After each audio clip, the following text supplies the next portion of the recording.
بسم اللہ الرحمن الرحیم۔ ایک ٹیلی فونک انٹرویو میں ریڈیو اناؤنسر نے اپنے مہمان سے، جو ایک کروڑ پتی شخص تھا، پوچھا زندگی میں سب سے زیادہ خوشی آپ کو کس چیز میں محسوس ہوئی؟ تو وہ کروڑ پتی شخص بولا، میں زندگی میں خوشیوں کے 4 مراحل سے گزرا ہوں اور آخر میں مجھے حقیقی خوشی کا مطلب سمجھ میں آیا۔ سب سے پہلا مرحلہ تھا مال اور اسباب جمع کرنے کا، لیکن اس مرحلے میں مجھے وہ خوشی نہیں ملی جو مجھے مطلوب تھی۔ پھر دوسرا مرحلہ آیا قیمتی سامان اور اشیاء جمع کرنے کا، لیکن مجھے محسوس ہوا کہ اس چیز کا اثر بھی وقتی ہے اور قیمتی چیزوں کی چمک دھمک بھی زیادہ دیر تک برقرار نہیں رہتی۔ پھر تیسرا مرحلہ آیا بڑے بڑے پروجیکٹ حاصل کرنے کا، جیسے فٹ بال ٹیم خریدنا اور کسی ٹورسٹ پلیس کو خریدنا، لیکن یہاں بھی مجھے وہ خوشی نہیں ملی جس کا میں تصور کرتا تھا۔ چوتھی مرتبہ ایسا ہوا کہ میرے ایک دوست نے مجھ سے کہا کہ میں کچھ معذور بچوں کے لیے ویل چیئرز خریدنے میں حصہ لوں۔ دوست کی بات پر میں نے فوراً ویل چیئرز خرید کر دے دیے، لیکن دوست کا اصرار تھا کہ میں اس کے ساتھ جا کر اپنے ہاتھوں سے وہ ویل چیئرز ان بچوں کے حوالے کروں۔ میں تیار ہو گیا اور اس کے ساتھ گیا۔ وہاں میں نے ان بچوں کو اپنے ہاتھوں سے وہ کرسیاں دی۔ میں نے ان بچوں کے چہروں پر خوشی کی عجیب چمک دیکھی۔ میں نے دیکھا کہ وہ سب کرسیوں پر بیٹھ کر ادھر ادھر گھوم رہے ہیں اور جی بھر کے مزہ کر رہے ہیں۔ ایسا معلوم ہوتا تھا کہ وہ کسی پکنک پر آئے ہوئے ہیں، لیکن مجھے حقیقی خوشی کا احساس تب ہوا جب میں وہاں سے جانے لگا۔ ان بچوں میں سے ایک نے میرے پیر پکڑ لیے۔ میں نے نرمی کے ساتھ اپنے پیر چھڑانے کی کوشش کی، لیکن وہ بچہ میرے چہرے کی طرف بغور دیکھتا ہوا میرے پیروں کو مضبوطی سے پکڑے رہا۔ میں نے جھک کر اس بچے سے پوچھا، کیا آپ کو کچھ اور چاہیے؟ اس بچے نے جو جواب مجھے دیا، اس نے نہ صرف مجھے حقیقی خوشی سے روشناس کیا بلکہ میری زندگی کو پوری طرح بدل کر رکھ دیا۔ اس بچے نے کہا، میں آپ کے چہرے نقوش اپنے ذہن میں بٹھانا چاہتا ہوں تاکہ جب جنت میں آپ سے ملوں تو آپ کو پہچان سکوں اور ایک بار اپنے رب کے سامنے بھی آپ کا شکریہ ادا کر سکوں۔ تو کامیاب لوگ اپنے ہونٹوں پر 2 چیزیں رکھتے ہیں، مسکراہٹ اور خوشی۔ خوشی مسئلوں کے حل کرنے کے لیے اور خاموشی مسئلوں سے دور رہنے کے لیے۔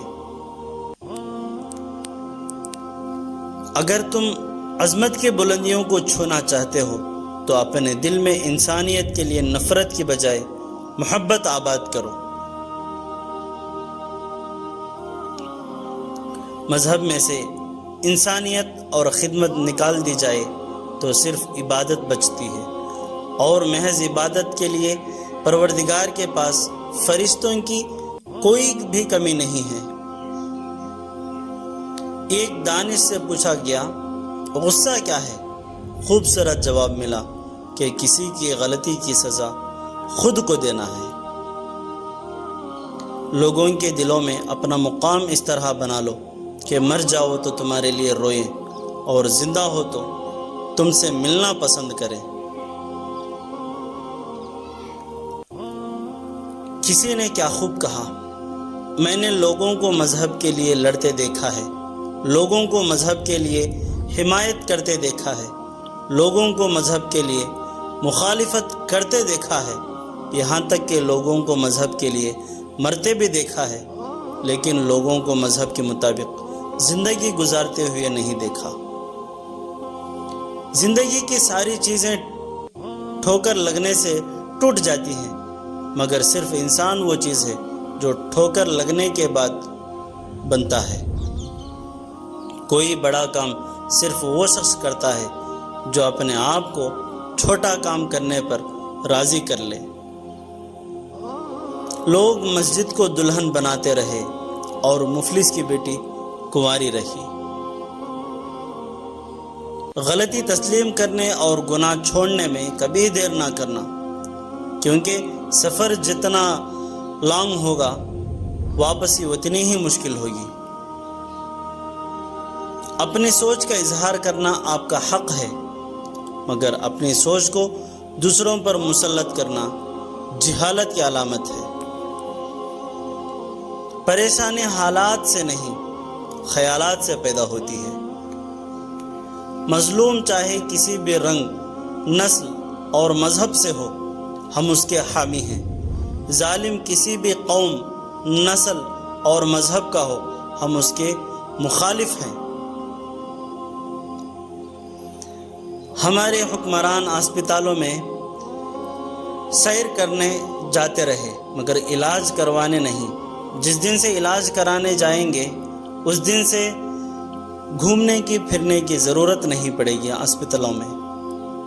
جس گھر میں تعلیم اور نیک ماں ہو وہ گھر تہذیب اور انسانیت کی یونیورسٹی ہے۔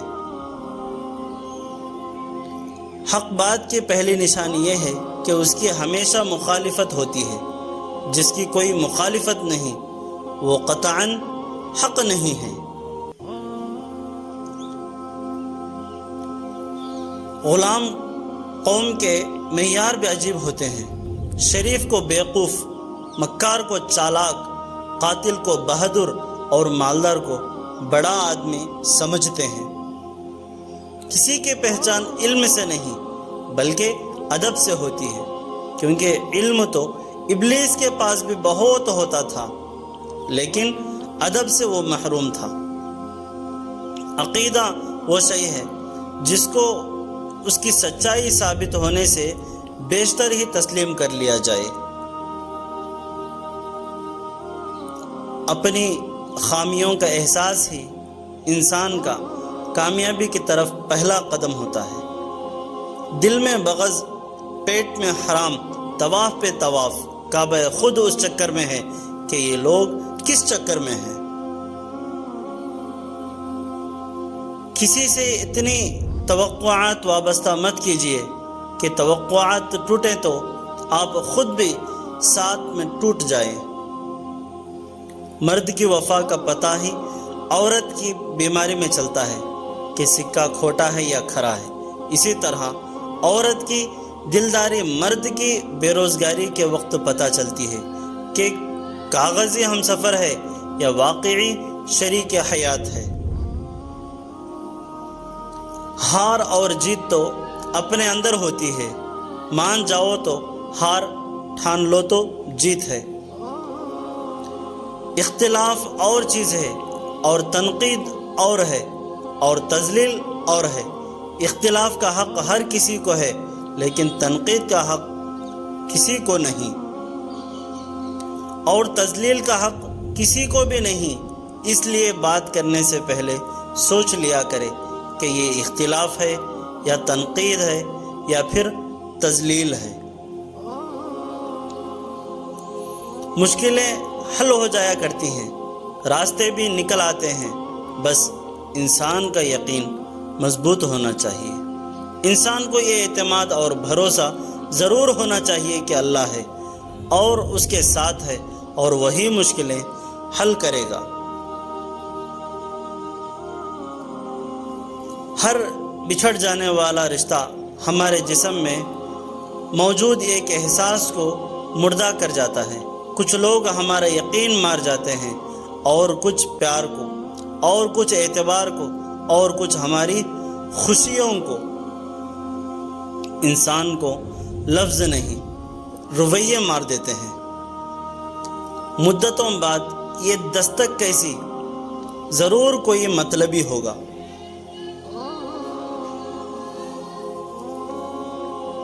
ایک 1000 قابل انسان مر جانے سے اتنا نقصان نہیں ہوتا جتنا ایک احمق کے صاحب اختیار ہو جانے سے ہوتا ہے۔ اچھے دماغ کے لوگ خیالات پر تنقید کرتے ہیں، درمیانی دماغ کے لوگ مختلف تقاریب پر تنقید کرتے ہیں، جبکہ کمزور دماغ والے لوگوں پر تنقید کرتے ہیں۔ کوئی کتنا ہی اچھا کیوں نہ ہو، بروں کی صحبت برا بنا دیتی ہے۔ امید کرتا ہوں کہ آپ لوگوں کو یہ ویڈیو پسند آئی ہوگی۔ پسند آنے کی صورت میں اس ویڈیو کو لائک کریں، شیئر کریں اور ضرور اس چینل کو سبسکرائب کریں۔ السلام علیکم۔